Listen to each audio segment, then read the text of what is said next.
السلام علیکم جی، آپ دیکھ رہے ہیں وقاص عزیز آفیشیل اور میں ہوں وقاص عزیز۔ امید کرتا ہوں کہ آپ سب ٹھیک ہوں گے، خیریت سے ہوں گے۔ بہت ہی اہم آج میرا ویلاگ ہے اور کچھ تہلکہ خیز جو آڈیوز ہیں اور انکشافات سے لبریز جو میسیجز ہیں پی آئی اے کے حوالے سے، اور اس پہ جو پابندی لگی ہے یورپین کی جانب سے اس حوالے سے۔ لیکن اس سے پہلے میری آپ سے گزارش ہے کہ وقاص عزیز آفیشیل کو سبسکرائب کیجئے، لائک کیجئے، زیادہ سے زیادہ شیئر کیجئے۔ ہمیں تھوڑا سا بیک گراؤنڈ میں جانے کی ضرورت ہے۔ پاکستان انٹرنیشنل ایئر لائنز آغاز ہوتی ہے، دنیا کی ٹاپ 5 ایئر لائنز میں آ جاتی ہے۔ پھر کیا ہوتا ہے کہ یکدم ہم ڈاؤن فال کی جانب آتے ہیں اور اب دنیا کی فضائی حدود میں ہم پر پابندیاں لگنا شروع ہو گئی ہیں۔ اب اس وقت جو سچویشن ہے اس میں وفاقی وزیر برائے ہوا بازی جو ہیں ان کے بیان کو بڑا اچھالا گیا، ان کے بیان کو بڑا ہٹ کیا گیا، لیکن وہ بیان درست تھا، حقیقت پہ مبنی تھا۔ یہ وہی غلام سرور خان صاحب ہیں جن کے اگینسٹ میں نے سٹوری بھی کی ہوئی ہے اور میری ان سے کوئی واقفیت نہیں ہے، کوئی معاملات نہیں ہے، میں یہ کوئی کلیریفیکیشن بھی نہیں دے رہا، لیکن حق بات کو تسلیم کرنا چاہیے۔ ان کا بیان مبنی بر حق تھا۔ یہ الگ بات کہ ان کے بیان کے بعد پابندیاں لگیں، اگر یہ بیان نہ بھی آتا تو یہ پابندیاں لگنی تھیں۔ انویسٹیگیشن جو ہے وہ یورپینز پہلے سے کر رہے تھے۔ کیوں کر رہے تھے؟ پہلے آئیے نا میں آپ کو ایک آڈیو سنواتا ہوں، اس کے بعد پھر جو دو بہنیں ہیں مریم مسعود اور ارم مسعود، ان کا بھی میں تعارفی خاکہ آپ تک پہنچاؤں گا۔ پہلے آئیے سنتے ہیں کہ کہانی کیا ہے، یورپینز نے کیوں ہمیں ٹارگٹ کیا اور ہمیں کیوں بین کیا۔ آئیے پہلے سنتے ہیں۔ جو یورپین ایئر ٹریفک کنٹرول ہے وہ آلریڈی پی آئی اے کی انویسٹیگیشن کر رہا تھا۔ اس کی وجہ یہ ہے کہ میں نے شاید پوسٹ بھی شیئر کی تھی کہ پی آئی اے کا ایک جہاز جو لنڈن ہیتھرو سے اڑا ہے اسلام آباد کے لیے، اس میں دونوں پائلٹ جو ہے نا وہ کروزنگ الٹیٹیوڈ اچیو کر کے سو گئے ہیں، اور اپنے ساتھ نا کاکپٹ میں کوئی کیبن کرو کا بندہ بٹھا کے۔ ہوا یہ ہے کہ 2-3 ملکوں کے کنٹرول ٹاورز نے ان سے رابطہ کرنے کی کوشش کی ہے، انہوں نے کسی ریڈیو کال کا جواب نہیں دیا۔ پھر 2 ملکوں نے اپنے فائٹر جیٹس اڑائے ہیں جنہوں نے جا کے پلین کو اسکارٹ کیا، اور یہ شکر ہے کہ پلین جو ہے نا وہ نارمل پاتھ سے بالکل ڈرفٹ نہیں ہوا، ورنہ انہوں نے مار دینا تھا۔ تو خیر وہ جیسے جیسے اگلے ملک کی فضائی حدود میں داخل ہوتا گیا پلین، ویسے ویسے اگلی یورپین ملک کے فائٹر پلینز جو ہیں وہ اس کو اسکارٹ کرتے رہے، اور 3 یورپین ملکوں کے سربراہوں کو بھی بتا دیا گیا کہ بھائی یہ ایک روگ پلین ہے ہماری ایئر سپیس میں، جو ان کا نارمل پروٹوکول ہے۔ بعد میں پتہ چلا کہ یہ جناب سو رہے تھے، اور اس کے بعد جو ہے نا انہوں نے پتہ نہیں شاید 1 گھنٹہ 40 منٹ ریڈیو سائلنس پہ رہے ہیں۔ اس کے بعد جو ہے نا ریڈیو سائلنس توڑ کے پھر کہتے ہیں کہ اصل میں تو ہمارا ریڈیو نہیں کام کر رہا تھا۔ اب یہ کہانی جو ہے نا وہ یورپینز بائی کرنے کو تیار نہیں ہے، کیونکہ انہوں نے ہر فریکوینسی پہ ان سے کانٹیکٹ کرنے کی کوشش کی ہے، اور ان کو فائٹر پلینز نظر نہیں آئے اپنے سامنے اور آگے پیچھے اڑتے ہوئے۔ تو اس وجہ سے جو ہے نا آلریڈی ان کے خلاف انویسٹیگیشن چل رہی تھی۔ آپ نے گفتگو ملاحظہ کی، یہ کون صاحب ہیں، کہاں ہیں، کیا کرتے ہیں، اس بارے میں تو میں آپ کو نہیں بتاؤں گا، لیکن 1 گھنٹہ 40 منٹ ایک جہاز جو ہے وہ ہوا میں ہے اور اس کا ریڈیو بند ہے، اور آپ 2 ملکوں کی فضائی حدود کو کراس کر کے جا رہے ہیں، پیسنجرز آپ کے ساتھ ہیں۔ آپ گدھا گاڑی تو نہیں چلا رہے کہ آپ نے جو ہے بس گدھے کو آپ نے چرس پلا دی، یا اس کو آپ نے نکیل کو اس کے چوتڑوں پہ 2 ڈنڈے مارے اور وہ بھاگنا شروع ہو گیا اور آپ آرام سے بیٹھ گئے۔ آپ ایک ذمہ دارانہ پوسٹ پر موجود ہے۔ پھر آپ نے ایک کیبن کرو جو ہے وہ بٹھا دیا، جس طرح وہ چھوٹا ہوتا ہے نا ٹرک میں، ڈرائیور صاحب جو ہے وہ سوٹے لگا کے ٹیٹ ہو کے اسٹیئرنگ کے اوپر ہاتھ رکھا ہوتا ہے، اور چھوٹا جو ہے وہ دیکھ رہا ہوتا ہے کہیں پہ کوئی موڑ کھڈا آئے تو وہ پہلے ڈرائیور کو باخبر کر دیتا ہے۔ یہ کام کیا آپ نے، دوسری بڑی غلطی ہو گئی۔ تیسری بڑی غلطی یہ ہوئی کہ فائٹر جیٹس آپ کو نظر نہیں آئے۔ آپ کی آنکھیں ہیں یا مطلب تربوز ہیں، آپ کو نظر ہی نہیں آیا کہ کیا ہو رہا ہے اور کیا نہیں ہو رہا۔ مطلب مینڈک کو بھی نظر آ جاتا ہے اتنا بڑا جہاز، ٹھیک ہے، آپ تو پھر انسانوں کی آنکھیں آپ رکھتے تھے۔ اور پھر اس پہ آپ نے توجہ یہ پیش کی کہ جناب 1 گھنٹہ 40 منٹ وہ ریڈیو ہی نہیں آپ کا ٹھیک تھا جبکہ آپ سو رہے تھے، یعنی گدھے گھوڑے بیچ کے آپ نے جہاز کو بھی گدھا بنا دیا آپ نے اور آپ سو گئے۔ اچھا، یہ خبر جو ہے پاکستانی کے انٹرنیشنل میڈیا میں بھی آئی کہ پاکستان کا جو ہے وہ ایک پیسنجر جہاز اس طرح، ہم نے گزشتہ دنوں اس کو جو ہے وہ ہماری خبروں کی زینت بھی رہا یہ سلسلہ۔ اچھا، پھر اس پہ ہی بس نہیں ہوا، ہم مسلسل غلطی پہ غلطی کرتے جا رہے ہیں۔ آپ اس وقت اسکرین پر یہ دونوں بہنیں دیکھ رہے ہیں، آپ ماشاءاللہ بہت خوبصورت ہیں، بہت انٹیلیجنٹ ہیں، بہت میں تو سمجھ رہا تھا ان کی لک دیکھ کے کہ بہت پروفیشنل ہوں گی، لیکن ان کا پہلا تعارف آئیے سنتے ہیں کہ انہوں نے کیا کیا کچھ کیا اسکردو میں، بالخصوص ارم مسعود صاحبہ نے، آئیے سنتے ہیں۔ مریم مسعود نے نا 15 دفعہ لگاتار، اور یہ سول ایویگیشن کا ریکارڈ ہے کہ اس نے ہاٹ اینڈ جو ہے نا ہائی جہاز اتارا ہے، اور اس کے بعد 16ویں دفعہ اس نے ایک ATR ضائع کر دیا ہے، ٹھیک ہے. اس کے باوجود وہ ابھی بھی ATR کی کپتان ہے، اور کوئی پوچھنے والا نہیں ہے. اور ارم مسعود جو ہے وہ جہاز میں سوتی ہوئی پائی گئی ہیں. اس کی وجہ یہ ہے کہ صبح جو ہے نا شام کو 5 بجے UK کے ٹائم کے حساب سے پلین نے اڑنا ہوتا ہے، جو جس وقت پاکستان میں رات کے 10 بج رہے ہوتے ہیں. اور وہ صبح صبح سے جو ہے نا ہانسلو گئی ہوئی تھی، وہاں شاپنگ کر رہی تھیں، ساؤتھ ہال میں ناشتے کر رہی تھیں. اس کے بعد وہ لیٹ پہنچی ہیں ایئرپورٹ پہ. وہ جو انویسٹیگیشن رپورٹ ہے نا، وہ اگر آپ پڑھیں تو آپ حیران ہو جاتے ہیں کہ انہوں نے جو ہے نا PIA کو اپنی جو ہے نا خالہ کی ایئر لائن بنایا ہوا ہے، اور ان کو لگتا ہے کہ پتہ نہیں ہم بس چلا رہے ہیں. اب آڈیو آپ نے ملاحظہ کی، حقیقت آپ کے سامنے آ چکی ہے، لسٹ میں ان دونوں بہنوں کا نام بھی ہے. کیا وجہ ہے کہ 15 بار آپ نے کریش لینڈنگ کی ہے، 15 بار آپ کا جہاز جو ہے وہ برباد ہوا ہے، ہوتے ہوتے بچا، اور 16ویں بار آپ نے برباد کر دیا. یعنی اتنے سستے ہیں جہاز، یعنی آپ نے اپنے موزے سمجھ لیے کہ جناب آپ نے اتارا اور پھینک دیا. مطلب اس سے زیادہ تو آپ نے اہمیت نہیں دی نا کہ ایک اربوں روپے کروڑوں روپے کے جہاز کو.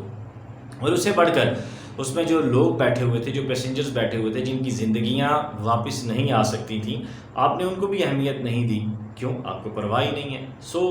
جب وہ کہتے ہیں نا کہ جس کی لاٹھی اس کی بھینس، اس کا مطلب یہ ہے کہ آپ کا پاوا بڑا اسٹرانگ ہے، جس کی وجہ سے آپ کو کسی قسم کی کوئی ٹینشن نہیں تھی، کوئی پرابلم نہیں تھی، کوئی چیزیں نہیں تھیں. اچھا، اب بڑی بہن جو ہیں ان کی تعریف کیا ہے، آئیے ذرا وہ جان لیتے ہیں، اس کے بعد پھر آگے بڑھتے ہیں.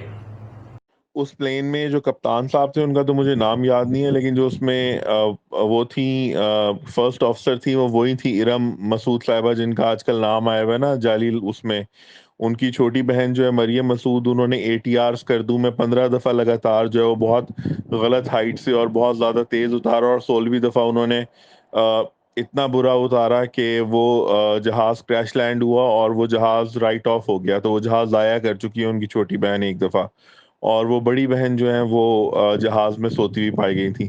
ابھی دونوں بہنوں کا ماشاءاللہ اس لسٹ میں نام ہے جس میں انہوں نے پیسے دے کے پرچے پاس کیے ہوئے ہیں. جی، آپ نے ملاحظہ کیا ساؤتھ ہال میں ناشتے کر رہی ہیں اور سارا کچھ، یعنی بھوکھی ننگی پاکستانی عوام. یوکے یورپ چ بھی جا کے بھوکے ننگے، اتھے بھی کھابے ہی کھانے نے، اتھے بھی بھوکا ہی رہنا، اتھے بھی کھداں بھی کھانیاں نے، پاوے بھی کھانے نے. وہی سٹائل پاکستانیاں دا کدھرے بھی نہیں چھڑنا، بس کھائی جاؤ کھائی جاؤ کھائی جاؤ. پیسہ آ رہا ہے وہ کھاؤ، جنتاں آ رہی ہیں وہ کھاؤ، سونا آ رہا ہے وہ کھاؤ، زیور آ رہا ہے وہ کھاؤ. مطلب پیسہ جو مل رہا ہے کھانے سمیت کھائی جاؤ، لگیاں نے موجاں تو بس انجوائے کری جاؤ. یعنی یہ والا حساب پاکستان کے جو سینسیٹیو ترین پوسٹ پہ بیٹھے ہوئے ہیں، یعنی پائلٹس ہمارے، ان کا بھی یہ حال ہے. اور اس پر سبحان اللہ قربان جاواں پر کم نہ آواں. اللہ آپ کا بھلا کرے کہ آپ پیسے دے کر پاس ہوئی ہیں اور آپ کی ڈگریاں بھی جعلی ہیں. یعنی اس کا مطلب یہ ہے کہ دنیا ہمارے بارے میں جو کہہ رہی ہے وہ بالکل درست کہہ رہی ہے. اور یہ آڈیوز جو ہیں اس بات کی تصدیق کر رہی ہیں. آڈیوز کافی دن سے ہمارے سوشل میڈیا پہ گردش کر رہی تھیں، اور میں نے پھر جب ان کی تصدیق کی تو پتہ چلا یہ بالکل درست ہے. اور پھر میں نے کہا کہ یار اس کے اوپر بات کرنی چاہیے، انتہائی اہم یہ ایشو ہے. لیکن ہم یہ ہیں کہ ہم بڑے خوش ہوتے ہیں جب ہمیں تھو ہوتی ہے، ہم بڑے خوش ہوتے ہیں جب ہماری بےزتی ہوتی ہے، ہم بڑے خوش ہوتے ہیں کہ جب ہماری انسلٹ ہوتی ہے. ہم ایسے ایشوز کو قومی ایشو کیوں نہیں قرار دیتے؟ ایسے ایشوز کو ہم اپنی زندگی اور موت کا مسئلہ کیوں نہیں بناتے؟ ایسے ایشوز کو ہم اپنے پریورٹیز پر کیوں نہیں رکھتے جو ہمارے ملک اور قوم کے لیے انتہائی اہمیت رکھتے ہیں، جو ہماری شناخت کے لیے اہمیت رکھتے ہیں؟ پاکستان انٹرنیشنل ایئر لائن صرف ایک جہاز اڑانے کا نام نہیں ہے. ہم نے تو شاید میرے خیال سے سوٹا لگا کے جہاز بھی اتنا فٹ نہیں ہوتا جتنے فٹ طریقے سے پاکستانی پائلٹس ان کو چلا رہے ہوتے ہیں. اور جو ایک ٹائم تھا کہ پاکستانی پائلٹس جو ہے وہ پروفیشنلی دنیا کے اسٹرانگ ترین پائلٹس سمجھے جاتے تھے، دنیا ہم سے لرن کرتی تھی، سیکھتی تھی. کہاں پہ آ کے فلا ہوا، کہاں پہ آ کے نقصان ہوا، کہاں پہ آ کے کام خراب ہوا؟ تو جب میں اس چیز کو ڈھونڈنے نکلتا ہوں تو پھر وہی حال جو پاکستان کے تمام اداروں کا ہوا کہ سیاست کی نظر ہوئے، سیاست اور کرپشن کی بھینٹ چڑھے تمام ادارے اقربا پروری عروج پر ہے، سیاسی مداخلت عروج پر ہے، پیسے دے کر کام ہو رہا ہے، رشوتیں چل رہی ہیں، اپنی انجوائمنٹ ہو رہی ہے، من مانیاں ہو رہی ہیں، میرٹ کا دور دور تک نام و نشان نہیں ہے۔ کبھی جو ہے آپ کے کیبن سے چوہے نکلتے ہیں، کبھی آپ کا جو ہے وہ بھسا سڑا ہوا کھانا نکلتا ہے، کبھی اس میں سے لال بیگ نکلتے ہیں، کبھی چھپکلی کی دم نکلتی ہے، کبھی سیٹیں آپ کی گندی ملتی ہیں، کبھی کیا سے کیا، مطلب آپ کا جو فلائٹ ڈس آرڈر ہے وہ پورے عروج پر ہے، لیکن دماغی ڈس آرڈر کی طرح ہم اس کو بھی اہمیت نہیں دے رہے، اور ہم یہ کہہ رہے ہیں کہ ٹھیک ہے جو ہوگا وہ ہم ٹھیک کر لیں گے۔ منتیں ترلے کرنے والی ہم قوم ہے، کشکول ہم نے اٹھایا ہوا ہے، گداگر ہم صدا کے ہیں۔ سوال یہ بنتا ہے کہ جو ایک لسٹ اس وقت بنی ہوئی ہے پائلٹس کی جن کی جعلی ڈگریز ہیں، میں تو اردو یونیورسٹی کے ٹیچرز کو پٹ رہا تھا کہ وہاں پہ جعلی ڈگری ہیں، یہاں پہ تو آبے کا آوا بگڑا ہوا ہے۔ اب پی آئی اے کی پائلٹس کی جو جعلی ڈگری ہیں ان کا کون احتساب کرے گا، ان پہ کون بات کرے گا، ان کا کون نوٹس لے گا؟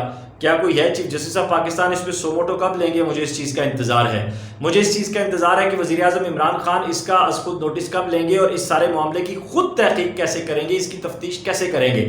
مجھے اس سارے معاملے کا انتظار ہے کہ جو ہمارے احتساب کے ادارے ہیں وہ کب ایسے ایشوز کو اور اس طرح کی جو بلیک میلنگ، بدعنوانیاں اور جو کرپٹ عناصر کی بھرتیاں ہیں ان کو بند کرنے کے لیے اقدامات کریں گے۔ میں اس دن کے انتظار میں ہوں کہ کب ہمارا میرٹ سسٹم ایکٹیو ہوگا، میں اس دن کے انتظار میں ہوں کہ کب یہ جو ہمارے ادارے ڈیریل ہوتے ہیں یہ سلسلہ بند ہو جائے گا۔ میں اس دن کے انتظار میں ہوں کہ جب چیئرمین نیب کو چھوڑ کر حریم شاہ اور ریحام خان کی اور پتہ نہیں کیا گلالئی کی اور یہ وہ جو ویڈیوز کے سکینڈل ہوتے ہیں ہم ان سے باہر نکل کر ہم ان چیزوں کی جانب آئیں گے۔ میں اس دن کے انتظار میں ہوں کہ جب ہم کسی کور ایشو کی جانب بڑھنے لگتے ہیں، کسی نہ کسی کی ویڈیو اور سکینڈل لانچ ہو جاتا ہے اور ایشو سے ہماری جو ہے وہ توجہ ہٹ جاتی ہے، کب ہم ایشوز کو ایڈریس کرنا شروع ہوں گے، نہ صرف ایڈریس کرنا بلکہ سالو کرنا شروع ہوں گے۔ میں اس چیز کے انتظار میں ہوں۔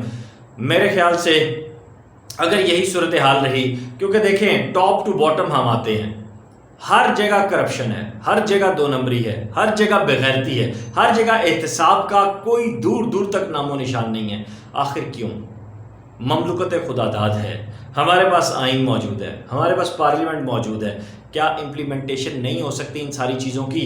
اگر نہیں ہو سکتی تو پھر آپ اداروں میں کس لیے آ کر بیٹھتے ہیں؟ اگر نہیں ہو سکتی تو پھر عوام کے خون پسینے کی کمائی سے آپ تنخواہیں کس وجہ سے لیتے ہیں، مراعات کس وجہ سے لیتے ہیں؟ اگر نہیں ہو سکتی تو پھر آپ اسمبلیز میں کیوں آتے ہیں؟ اگر نہیں ہو سکتی تو پھر آپ ووٹ مانگنے کیوں جاتے ہیں؟ یقین جانیے مجھے یہ ساری باتیں کرنے کا کوئی شوق نہیں ہے، مجھے تقریر کرنے کا کوئی شوق نہیں ہے۔ مجھے جب یہ ساری آڈیوز میں نے سنی اور یہ مجھے فون کیا بہت سارے دوستوں نے پی آئی اے سے، انہوں نے کہا وکاس بھائی یہ سب کچھ ہو رہا ہے، یہ فیکٹ ہے، سن کر رونگٹے کھڑے ہو گئے، اور زندگی میں دل کیا کہ کبھی فضائی سفر نہ کروں، اور اگر کروں بھی تو پی آئی اے سے نہ کروں۔ یقین مانے اتنی بری حالت۔ اور پھر یہ جو پائلٹ صاحب کے ہاتھوں کریش ہوا ہے گزشتہ دنوں کراچی میں، اس کی انہوں نے تو مجھے کوئی اور کہانی سنائی ہے، مجھے کوئی اور بات بتائی ہے، اب زبان اجازت نہیں دیتی ورنہ وہ بھی بول دیتا۔